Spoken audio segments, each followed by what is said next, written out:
What's good, everybody? It's your boy, O'Shea Duke Jackson. Back at it again with another episode of the Celebrity Junk. Today, guys, we're going to be talking about Xzibit. And I know that this story is, somewhat old, and I didn't take, I took, a little bit too much time to get to it.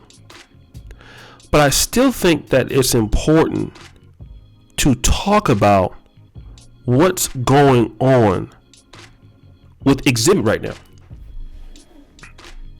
Because Xzibit, it's a fairly favorable West Coast style of rapper. Now, he did move to LA in his teenage years, and he's from Detroit, moved to Albuquerque, then came to LA, and and he had a pretty good early on career, and then he got on, right? He got a rise to prominence, and he was with you remember that song, Bitch Please, and start working with Snoop and Dre and all of that.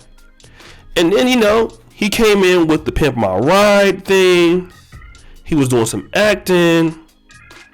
And I mean, he was just, he got on. Empire, all of that. And like a lot of black men out there, and I'm not saying this is done purposely. He did get with a non-black lady. Okay? The non-black lady, his name is Krista.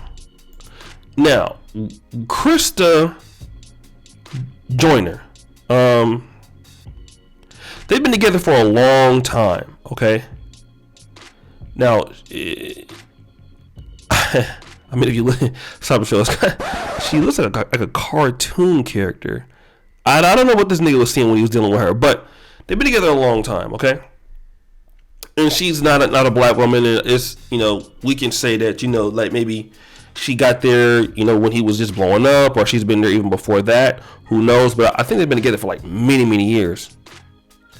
But, once, Pimp My Ride was off, and he got married to her like toward the tail end of his career, like hours before they got married. This nigga got pulled over for a DUI.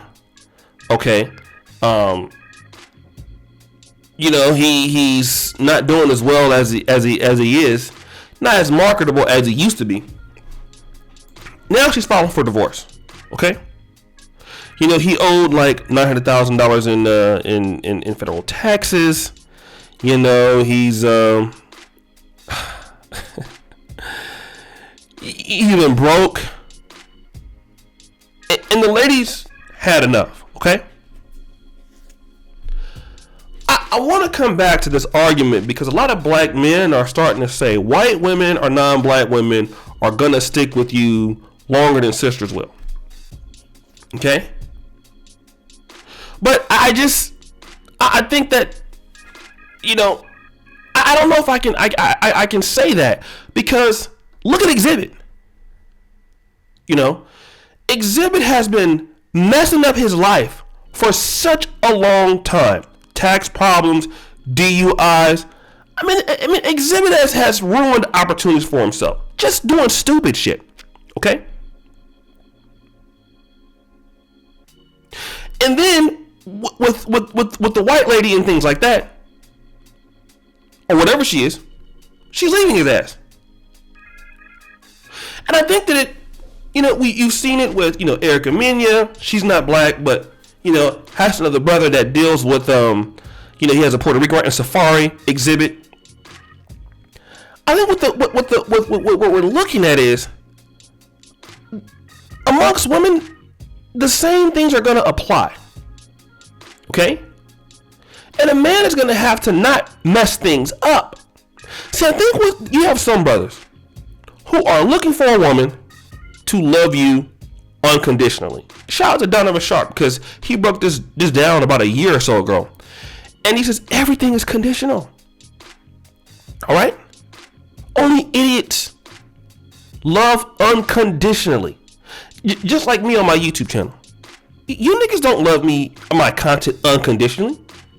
It's on the condition I produce what you like. If I don't produce what you like, you niggas are gone. Right? And a lot of men are starting to think about, well, you know, white women or non-black women are going to stick with you, you know, through it all, through thick and thin.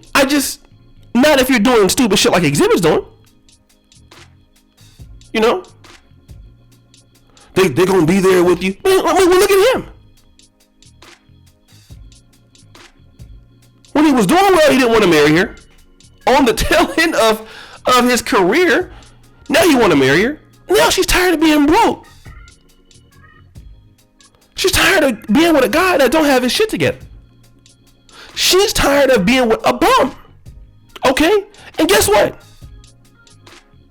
Black women, some of them, now I understand there's the Pookie and Ray Ray argument. That they will stick with Pookie and Ray. You have some that do that.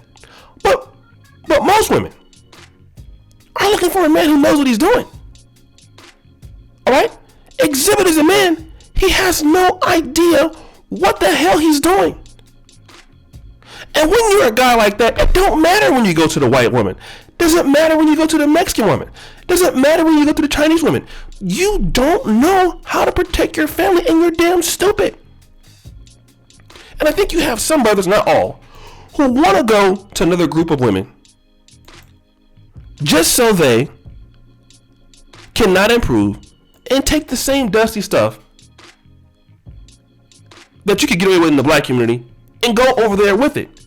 Listen, I'm going to tell you guys, going to other communities, you're most likely going to be on a shorter leash because we already know, like it's not a thing. Black men in interracial relationships are actually, if I'm not mistaken, a higher divorce rate. And here's why I think there's a higher divorce rate. You have a lot of black men who are non-competitive that are complaining about black women in the black community, which there is a lot to complain about. Trust me, like I know, I get what you guys are saying. But then you go over there with the not knowing what your role is, not being the best provider, doing stupid stuff, putting your family into dangers, being broke, being bipolar. Not being bipolar is a bad thing, but just being, wishy-washy, being very unemotional. You don't know how to manage what's going on. You don't know how to control the situations. So you go over to the white woman with these same things. You go over to the Hispanic woman with the same things. And guess what? They're gonna leave you just as anybody else would leave you. The big black wood in between your legs can't solve, according to brothers. We the ones that's out there slanging this and slanging that. That can't, niggas gotta stop thinking that solves all the world's problems. Man, I can hit that, man. I'm the best you ever had. And that will be good for a year or so, 2 years. You can do that for so long. But when your other weaknesses start to come about, you can't take care of your family. You can't take care of business. You are not a man about the business. You don't save money. You put your family and your wife in a positions where they're going to struggle. A woman's going to get tired of you because you're an irresponsible man. And we have a lot of irresponsible black men who are complaining. Listen, I was on the phone with my good brother Edie Cole the other day. Shout out to Edie. Check out his channel. Edie Cole has a really nice restaurant called Atlanta Nights. Really doing really well. I like Edie Cole a lot. Shout out to Young J216 to introducing me to him. And you have a lot of brothers that are going to the DR.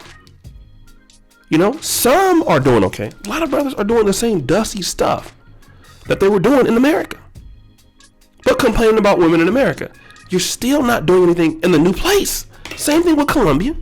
Shout out to our brother Black Male Travels. Yeah, you have a few brothers out there doing the right thing, but you have a lot of brothers out there who are upset that they couldn't, do those dusty things in America, and then you go overseas doing the same shit.